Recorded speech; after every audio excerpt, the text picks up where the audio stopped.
Hi, I'm Dr. Becki Haskett, and I teach in the Fall School of Business at Anderson University and have the privilege of teaching the area of management and leadership. And one class in the MBA program is organizational behavior. And just wanted to talk to you about that a little bit today and just share some insights. And in this time of the pandemic and the quarantine, there's a lot going on with organizations today, and it's just very important for leaders to be prepared for some of the stress and the different things that are going to be facing a lot of their workers. And so just wanted to give you an overview of the area of overview of organizational behavior, and then also an area where I have an interest with my doctorate would be in the area of emotional intelligence. And so just want to focus in on that a little bit today. When we think about organizational behavior, this is the ability to understand, predict, and influence behavior of individuals, so our own selves, and also teams and groups, and the organization. And just to go into a little bit more detail on this, if we think about the individual, personality is one area where, as we know, everyone has unique personalities in the workplace. And that was an area where I really have a strong interest. I took a Myers-Briggs personality assessment, if any of you are familiar with that, when I was working for 17 years in corporate accounting. My background is in accounting. And when I took that assessment, my personality type, the four letters that came out were kind of the exact opposite of an accountant. And it made me realize why I always liked to work in strategic planning and training on that part of the work that I was involved with, and really gave me the encouragement to go ahead and follow my passion to change careers and start teaching in business school and higher ed. And that's where I had the opportunity to join Anderson University. And so I always like to share my passion about the insight that you can gain from taking some of these assessments. They don't try to limit you to what you could do, but yet give you some more insight into things that you might enjoy. Another area of the individual we look at has to do with how attitudes are formed, how you're motivated. We talk a lot about Maslow's hierarchy of needs and how your motivations change throughout your lifetime. And then a topic that I think is probably a pretty hot topic right now is stress management. And that seems to be a very popular topic and an area of interest for many people as we continually face a lot of stress in our lives and trying to really understand the best way for our whole person to be able to be more healthy by being able to manage our stress. And so I'll be talking about that just a little bit later. I have a reflection exercise I even want to challenge you with that might help you in this area. In the individual, we also talk about intelligence, which is your IQ, and that's known to peak around the age of 17. But the encouragement comes that you can still develop your emotional intelligence or your EQ. And I want to give you just a little bit more detail about that, as that was, like I said, an area of my dissertation interest that I was involved with as I studied the emotional intelligence of teaching faculty who had won teaching awards in the past. When we look at the group context, you can see the topics, and those are pretty common things that are talked about, especially in the corporate business environment. And a lot of focus being put on leadership, and especially in this day and age, being a servant leader and really trying to care for the whole person and not just the employee and the work that they're doing, but yet their own physical, spiritual, mental, emotional, and all the different areas of their life.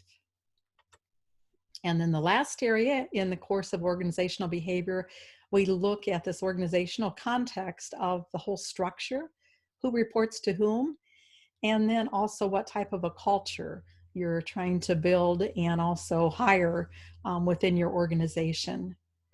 The topic of change comes in a separate course, usually leading organizational change, where students actually try to work through all of the areas that you'd look at if you're going to be developing change within your own organization, and then also development of the individual.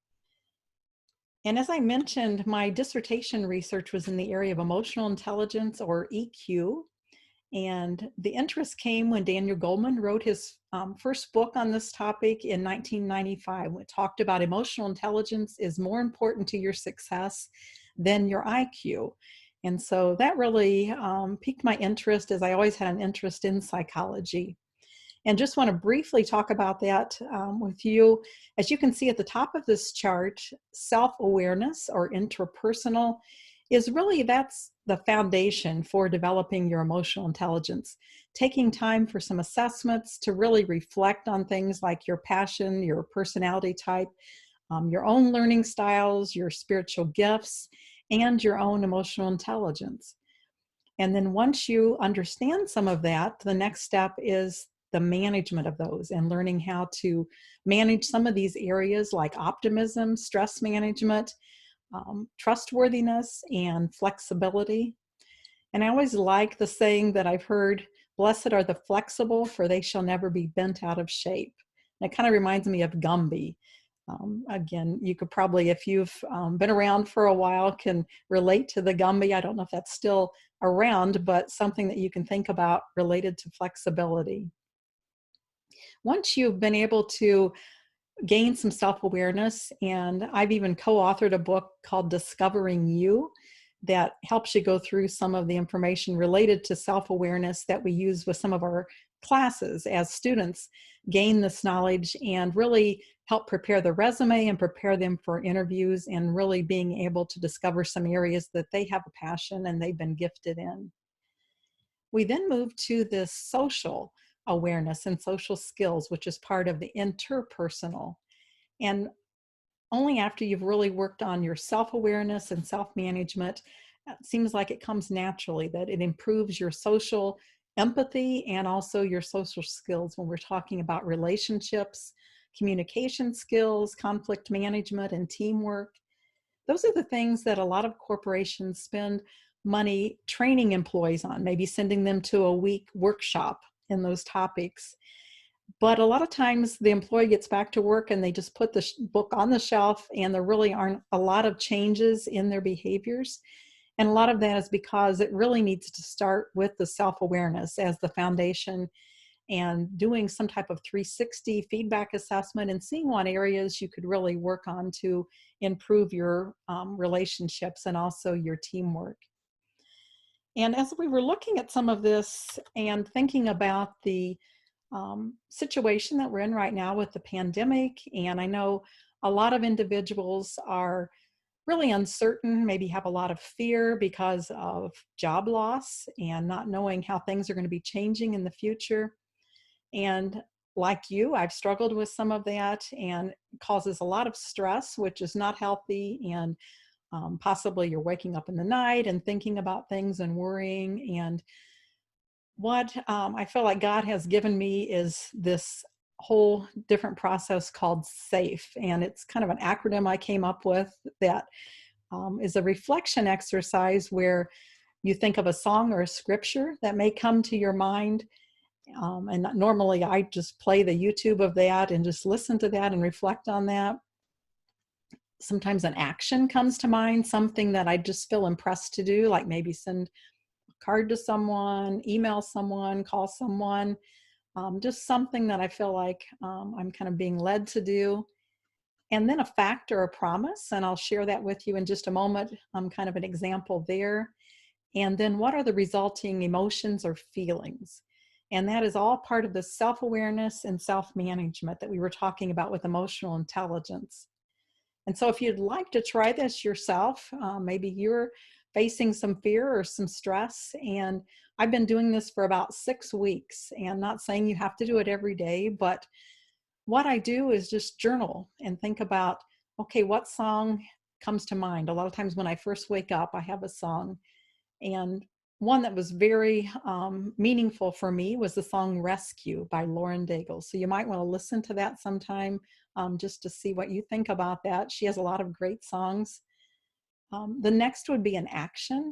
You know, again, what are you impressed to do? What comes to mind?